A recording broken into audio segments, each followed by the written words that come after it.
Okay. Good evening మిత్రులారా. ఈరోజు Kakinada district registrar office దగ్గర ఉన్నాను. జిల్లా రిజిస్ట్రార్ గారిని ఏసీ గారు ట్రాప్ చేశారంటే విషయం ఏంటో కనుక్కుందామని రావడం జరిగింది.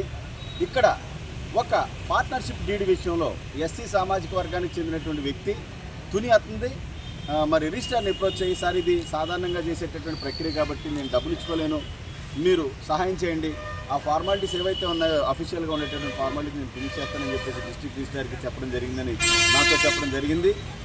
అదంతా అయిపోయిన తర్వాత కూడా మరి డిస్ట్రిక్ట్ రిజిస్ట్రార్ గారు మరి నువ్వు కూడా ఎస్సీ నేను కూడా ఎస్సీ అయినప్పటికీ కూడా ₹1,00,000 అయితేనే కానీ ఇది చేయను, జరగదని చెప్పేసి చెప్పడం జరిగిందని చెప్పేసి నాతో చెప్పారు.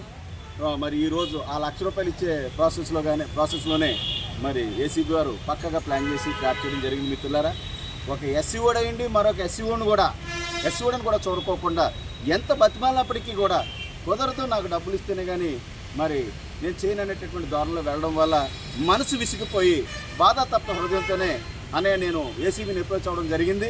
మరి తప్పలేదని చెప్పేసి అతను చెప్పడం జరిగింది. మిత్రులారా, మరి ఇటువంటి రాష్ట్రంలో జరుగుతూ ఉన్నాయి. అవినీతి ఎక్కడున్నా సరే ప్రోత్సహించవద్దు. అవినీతి పనులు ఎంతవారైనా సరే, కులం లేదు మతం లేదు, అందరినీ కూడా మరి ఏసీబీ దృష్టికి తీసుకొచ్చి మరి పట్టించి సమాజాన్ని కాపాడాల్సింది కోరుకుంటూ doctor Ratnakar, national president for రాక్ సరోజన్ సమాజ్ అండ్ మార్మా.